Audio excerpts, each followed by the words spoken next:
प्रधानमंत्री नरेंद्र मोदी ने फिक्की की 93वीं वार्षिक आम सभा और वार्षिक सम्मेलन का किया उद्घाटन। उन्होंने कहा, कोरोना महामारी के समय भारत ने नागरिकों के जीवन को दी सर्वोच्च प्राथमिकता।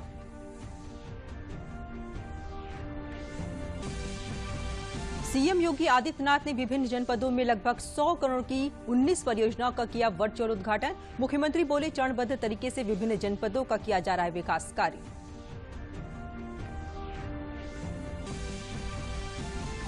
प्रदेश मंत्रिमंडल ने धर्मार्थ कार्य विभाग में निदेशालय के गठन को दी मंजूरी। निदेशालय का मुख्यालय श्री काशी विश्वनाथ विशिष्ट क्षेत्र परिषद में किया जाएगा स्थापित। साथ ही प्रदेश के 13 जिलों में राजकीय मेडिकल कॉलेजों के निर्माण को भी दी गई मंजूरी।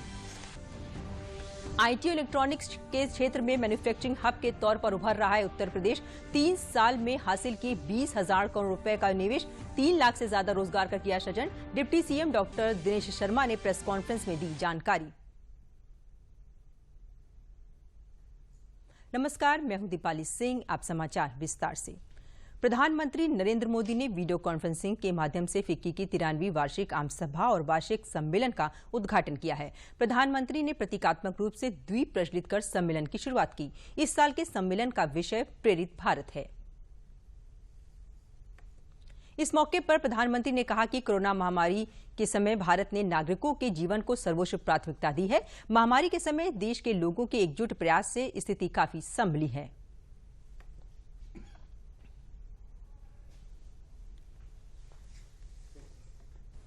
ग्लोबल पैंडेमिक के साथ एक इतिहास, एक सबक जुड़ा रहा है।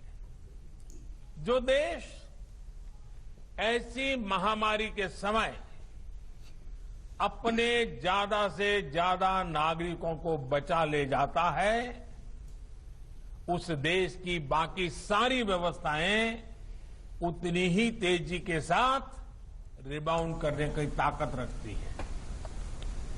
इस महामारी के समय भारत ने अपने नागरिकों के जीवन को सर्वोच्च प्राथमिकता दी।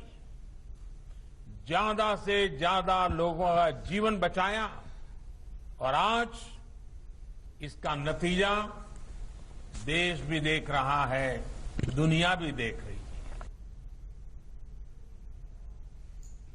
प्रधानमंत्री नरेंद्र मोदी ने कहा कि फरवरी मार्च में कोरोना महामारी के कारण अनिश्चितता का माहौल था, लेकिन आज आर्थिक माहौल उत्साह बढ़ाने वाला है।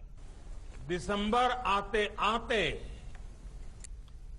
स्थिति बहुत बदली हुई नजर आ रही है। हमारे पास जवाब भी है और रोड मैप भी है। आज जो इकोनॉमी के इंडिकेटर्स हैं वो उत्साह बढ़ाने वाले हैं, हौसला बढ़ाने वाले हैं। संकट के समय देश ने जो सीखा है उसने भविष्य के संकल्पों को और दृढ़ किया है। प्रधानमंत्री ने कहा कि देश आत्मनिर्भर भारत कार्यक्रम को सफल बनाने के लिए प्रतिबद्ध है। साथ ही उन्होंने कहा कि आत्मनिर्भर भारत हमें विश्व पटल पर प्रतिस्पर्धी बनाने का प्रयास भी है। आत्मनिर्भर भारत अभियान भारत में क्वालिटी प्रोडक्ट्स बनाने और भारतीय इंडस्ट्री को और ज्यादा कॉम्पिटिटिव बनाने का भी माध्यम है। और 2014 में पहली बार जब लाल किले से मुझे बोलने का मौका मिला था, तब मैंने एक बात कही थी कि हमारा लक्ष्य रहना चाहिए जीरो डिफेक्ट, जीरो इफेक्ट। साथियों, अनुभव रहा है कि पहले के समय की नीतियों ने कई क्षेत्रों में इनएफिशिएंसी को संरक्षण दिया है, नए प्रयोग करने से रोका है। जबकि आत्मनिर्भर भारत अभियान हर क्षेत्र में एफिशिएंसी को बढ़ावा देता है। मुख्यमंत्री योगी आदित्यनाथ ने आज प्रदेश के विभिन्न जनपदों में राजस्व विभाग से संबंधित 19 परियोजनाओं का वर्चुअल उद्घाटन किया। मुख्यमंत्री योगी आदित्यनाथ ने लगभग 100 करोड़ की आवासीय और अनावासीय योजनाओं की परियोजनाओं का उद्घाटन किया। वर्चुअल उद्घाटन के दौरान विभिन्न जनपदों से जुड़े केंद्रीय मंत्री, सांसद और विधायकगण भी मौजूद रहे। इस अवसर पर मुख्यमंत्री ने कहा कि आम जनमानस का राजस्व विभाग से जुड़ाव रहा है, क्योंकि भूमि से संबंधित आपदा और राहत से जुड़े कार्यक्रम में राजस्व विभाग अहम भूमिका निभाता रहा है। उन्होंने कहा कि चरणबद्ध तरीके से राजस्व विभाग द्वारा विभिन्न जनपदों में विकास के कार्यों को पूरा किया जा रहा है। हम सब जानते हैं कि बहुत बड़ी भूमिका है राजस्व विभाग की। प्रदेश की प्रशासनिक मशीनरी के साथ साथ प्रदेश के अंदर भूमि संबंधी विवादों के निपटारे में राजस्व विभाग की एक बहुत बड़ी भूमिका है। और अगर मैं कहूं कि एक सामान्य नागरिक की समस्याएं या उसकी जरूरतों में राजस्व विभाग जिस रूप में अपनी भूमिका का निर्वहन करता है, तो आम जनमानस से सबसे अधिक नजदीक का जुड़ाव अगर जो कुछ विभाग हैं उनमें से राजस्व विभाग अग्रणी विभाग है। चाहे वह कमिश्नरी का हो, कलेक्ट्रेट का हो, तहसील का हो, इनसे जुड़ी भी इस पूरी मशीनरी के संचालन की व्यवस्था के साथ ही भूमि से संबंधित जितने भी कार्य हैं, आपदा प्रबंधन से जुड़े भी जितने भी कार्यक्रम हैं, राहत से जुड़े भी जितने भी कार्यक्रम हैं, राजस्व विभाग इन सभी कार्यक्रमों को कुशलतापूर्वक आगे बढ़ाता है। विगत 3.5 वर्षों के अंदर अपनी कार्यकुशलता के माध्यम से राजस्व विभाग ने न केवल इन सभी कार्यक्रमों को सफलतापूर्वक आगे बढ़ाने में काफी हद तक जन भावनाओं के अनुरूप कार्य करके अपनी क्षमता का परिचय दिया है, वहीं साथ ही साथ जो हमारे फील्ड में तैनात अधिकारी और कर्मी हैं, उनके आवासीय भवनों के निर्माण की कार्रवाई को समयबद्ध ढंग से आगे बढ़ाना, आम जनमानस के लिए जहां पर कमिश्नरी मुख्यालय की स्थापना करनी, वहां पर मंडलायुक्त के कार्यालय की स्थापना, जिलाधिकारी कार्यालय की स्थापना या तहसील मुख्यालयों की स्थापना, ये सभी कार्यक्रम चरणबद्ध तरीके से आगे बढ़ रहे हैं। मुख्यमंत्री योगी आदित्यनाथ की अध्यक्षता में मंत्रिपरिषद ने धर्मार्थ कार्य विभाग में निदेशालय के गठन संबंधी प्रस्ताव को मंजूरी दे दी है। धर्मार्थ कार्य विभाग में निदेशालय का मुख्यालय वाराणसी के श्री काशी विश्वनाथ विशिष्ट क्षेत्र विकास परिषद द्वारा उपलब्ध कराए गए भवन में होगा। धर्मार्थ कार्य विभाग में निदेशालय का उप कार्यालय कैलाश मानसरोवर भवन गाजियाबाद में होगा। निदेशालय के तहत निदेशक के अलावा 2 संयुक्त निदेशक के पद सृजित होंगे।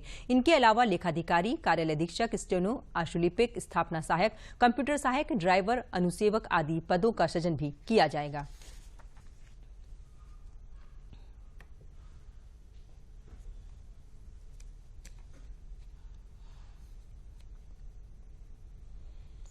मुख्यमंत्री योगी आदित्यनाथ की अध्यक्षता में मंत्रिपरिषद ने प्रत्येक जिले में एक मेडिकल कॉलेज की स्थापना करने के लिए राज्य सरकार के संकल्प के क्रम में 13 नए राजकीय मेडिकल कॉलेजों कानपुर देहात, चंदौली, लखीमपुर खीरी, बुलंदशहर, सोनभद्र, पीलीभीत, औरैया, ललितपुर, कुशीनगर, गोंडा, सुल्तानपुर, बिजनौर, कौशाम्बी की प्रायोजना की निर्माण लागत तथा प्रायोजना में प्राविधानित उच्च प्रविष्टियों के प्रयोग के प्रस्ताव को अनुमोदित कर दिया है। ये राजकीय मेडिकल कॉलेज केंद्र सहायतित योजना फेज 3 के अंतर्गत जिला चिकित्सालय रेफरल अस्पताल को उच्चीकृत कर स्थापित किए जाएंगे।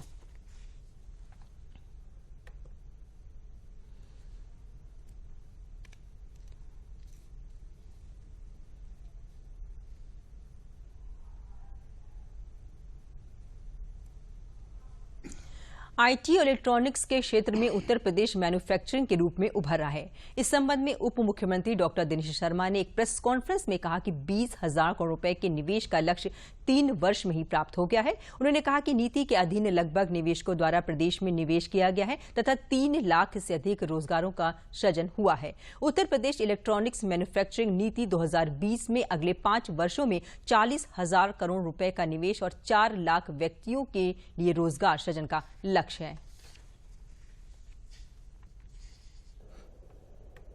हमने लक्ष्य रखा और लक्ष्य रखा इस बात का कि नीति में वर्ष 2022 तक 20,000 करोड़ का निवेश हो सके और कम से कम 3 लाख लोगों के लिए रोजगार का सृजन हो सके। ये हमने लक्ष्य रखा था।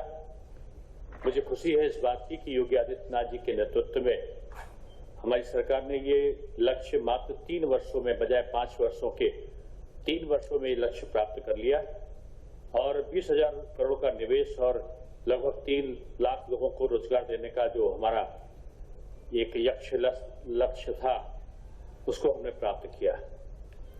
इस दौरान चीन, ताइवान, कोरिया की प्रतिष्ठित कंपनियां उत्तर प्रदेश में इकाई स्थापित करने के लिए आकृष्ट हुई और आई और मुझे इस बात की खुशी है कि एक ओवरसीज कंपनीज द्वारा ग्रेटर नोएडा में 100 एकड़ क्षेत्र में इलेक्ट्रॉनिक्स मैन्युफैक्चरिंग क्लस्टर स्थापित करना जा रहा है।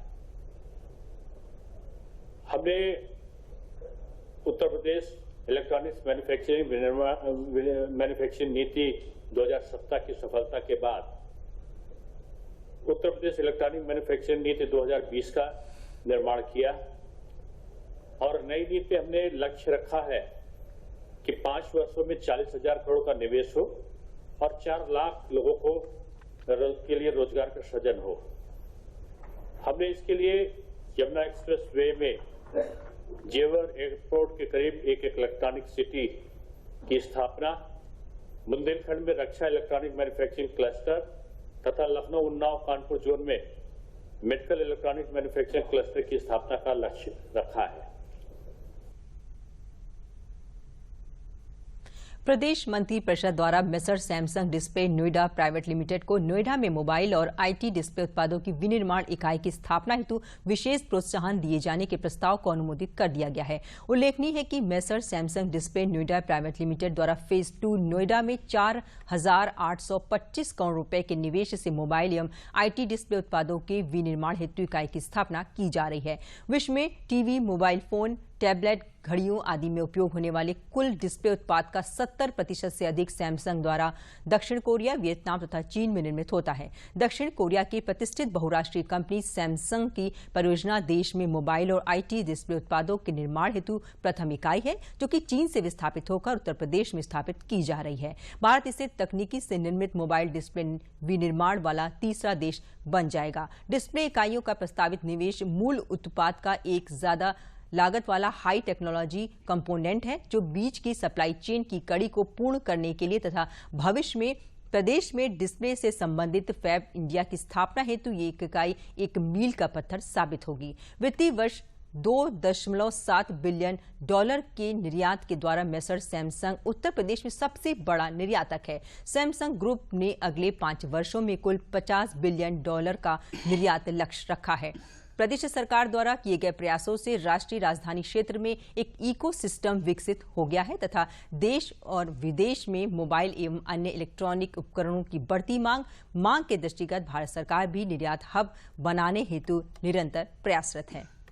किसानों के हित में लाए गए नए कृषि कानून का किसानों को लाभ मिल रहा है। इस नए कानून के जरिए मध्य प्रदेश के किसानों को 24 घंटे के भीतर न्याय देते हुए दिल्ली की फॉर्चून राइस लिमिटेड कंपनी पर बड़ी कार्रवाई की गई है। कंपनी ने अनुबंध के बावजूद किसानों से धान नहीं खरीदा था, जिस पर नए कृषि कानून किसान सशक्तिकरण और संरक्षण अनुबंध मूल्य आश्वासन और कृषि सेवा अधिनियम 2020 के प्रावधान के अनुसार न्यायालय अनुभागीय दंडाधिकारी पिपरिया ने अनुबंधित कृषकों से 3,000 रुपए प्रति क्विंटल के हिसाब से धान खरीदने का आदेश दिया है। किसानों ने नए कानून को आशा की किरण बताया है।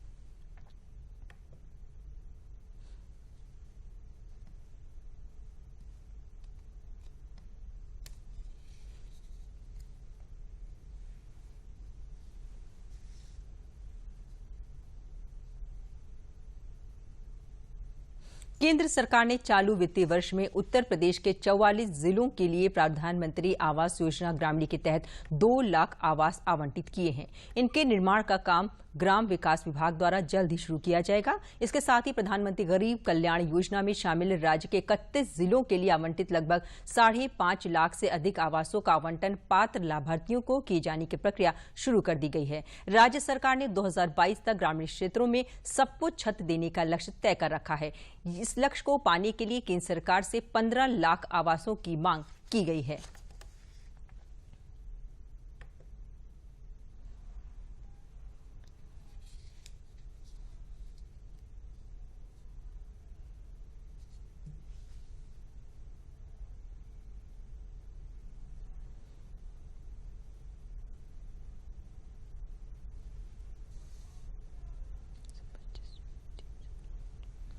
देहरादून स्थित भारतीय सैन्य अकादमी में पासिंग आउट परेड का आज आयोजन किया गया। आज 325 जेंटलमैन कैडेट्स बतौर अफसर भारतीय सेना का हिस्सा बन गए। उप सेना प्रमुख लेफ्टिनेंट जनरल एस.के. सैनी ने बतौर रिव्यू अफसर परेड की सलामी ली। उन्होंने युवा अफसरों से देश के समक्ष आने वाली आंतरिक और बाहरी चुनौतियों से निपटने के लिए तत्पर रहने को कहा है।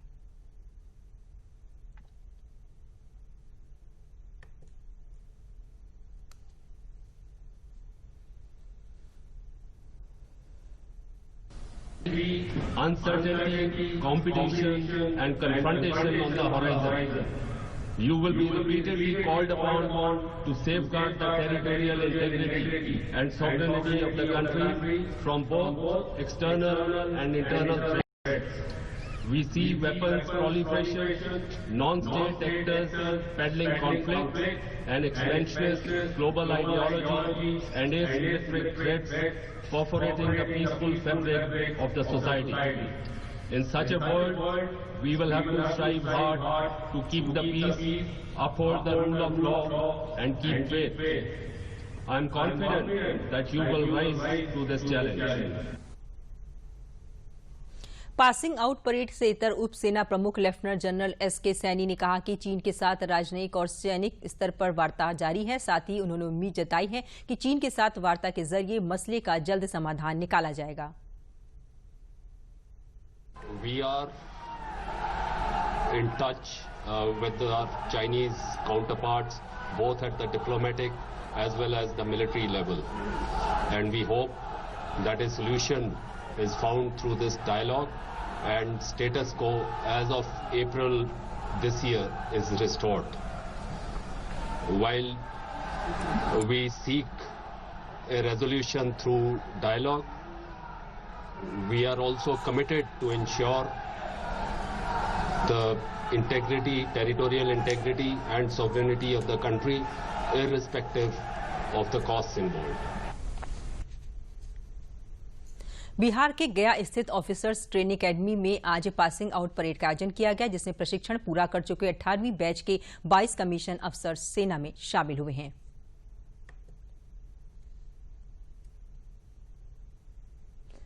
आज हैदराबाद स्थित military college of engineering and mechanical engineering में भी पासिंग आउट परेड का आयोजन किया गया। पासिंग आउट परेड में कैडेटों ने जोशो खरोश के साथ हिस्सा लिया। Lieutenant general T.S.. नारायण ने बतौर रिव्यू ऑफिसर परेड की सलामी ली। केंद्रीय श्रम एवं रोजगार मंत्री संतोष गंगवार ने बरेली से वीडियो कॉन्फ्रेंसिंग के माध्यम से हैदराबाद के सदनगर स्थित ईएसआईसी अस्पताल में 24 घंटे डायलिसिस यूनिट, कोविड से ग्रसित बच्चों के लिए इंक्यूबेटर एवं रिमोट मॉनिटरिंग सिस्टम की शुरुआत की। इस अवसर पर उन्होंने कहा कि उनका मंत्रालय आने वाले दिनों में मजदूरों को हर 10 किलोमीटर पर स्वास्थ्य सुविधाएं मुहैया कराएगा। इसके साथ ही ईएसआईसी को देश के अन्य अस्पतालों से भी जोड़ा जा रहा है ताकि मजदूरों को बेहतर इलाज मिल सके।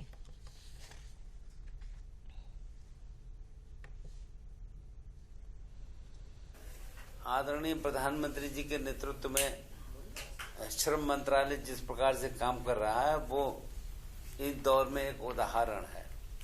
हमने कोरोना के काल में एक कानूनों में परिवर्तन किया, 44 कानूनों को 4 कोर्ट्स में बदलने का काम करा और इसके अलावा हमारे ईएसआईसी के अस्पतालों की अच्छी व्यवस्था और अच्छी स्वास्थ्य की सेवाएं हम मजदूरों को दें, इसके हिसाब से हम काम कर रहे हैं। और जैसे अभी हमने हैदराबाद में सनत नगर में एक हॉस्पिटल में अच्छी सुविधाएं देने की एक प्रक्रिया को उद्घाटन करने का काम किया है। ये एक महत्वपूर्ण अस्पताल है सनत नगर का। इसमें 18 से अधिक ऑपरेशन टेबल्स रूम्स हैं और देश के ईएसआईसी के अच्छे अस्पतालों में से एक अस्पताल है जिसकी सब जगह तारीफ हो रही है। और हमारा मानना है कि प्रधानमंत्री जी की रुचि है कि देश के हर जिले में हम ईएसआईसी की सुविधाएं दें। अभी सब में नहीं है, हम इस प्रक्रिया में चलने का काम कर रहे हैं कि देश के सभी अस्पतालों में ईएसआईसी से जोड़ा जाए। शिक्षा, संचार एवं इलेक्ट्रॉनिक्स एवं सूचना प्रौद्योगिकी राज्य मंत्री संजय एस धोत्रे मोतीलाल नेहरू राष्ट्रीय प्रौद्योगिकी संस्थान प्रयागराज पहुंचे। उन्होंने संस्थान के डायमंड जुबली वर्ष के कार्यक्रम में भाग लिया। उन्होंने कार्यक्रम का दीप प्रज्वलन कर वृक्षारोपण में भाग लिया। उन्होंने नई शिक्षा नीति गोष्ठी पर कहा कि सबको साथ मिलकर कार्य करना होगा। उन्होंने बताया कि नई शिक्षा नीति में छात्र को बेहतर नागरिक बनाना महत्वपूर्ण बात है। छात्रों को स्कूली शिक्षा से लेकर उच्च शिक्षा तक जीवन में आने वाली कठिनाइयां दूर हो, उनका रुझान किस तरफ है ये जानना जरूरी है। संस्थान के निदेशक राजू त्रिपाठी ने कहा कि मंत्री द्वारा संस्थान के डायमंड जुबली ईयर का लोगो का अनावरण किया गया। इनोवेशन सेंटर में मॉडलों का निरीक्षण भी किया गया।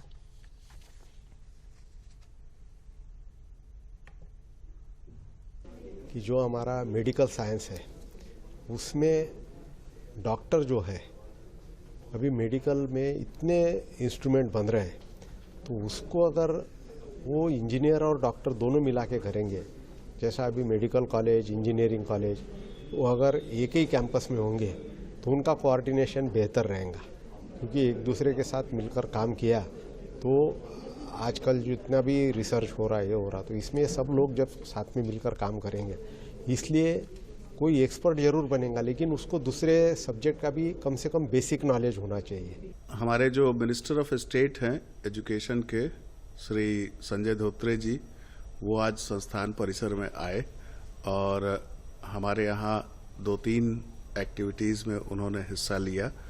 हमारे संस्थान का डायमंड जुबली ईयर चल रहा है, उस डायमंड जुबली का लोगो रिलीज़ किया और ये जो नेशनल एजुकेशन पॉलिसी है इस पर हम लोगों ने पहले कुछ कार्यक्रम किया था, तो उसके इम्प्लीमेंटेशन से रिलेटेड एक्शनेबल पॉइंट्स थे, उस पर चर्चा हुई और एक इनोवेशन सेंटर के जो हमारे मॉडल्स थे उन सब का उन्होंने निरीक्षण किया और उसमें जो कोविड के समय हम लोगों ने टेक्नोलॉजी ट्रांसफ़र किया था और जो डेवलपमेंट्स किए थे उन सब मॉडल्स को उन्होंने देखा और काफ़ी सराहना किया।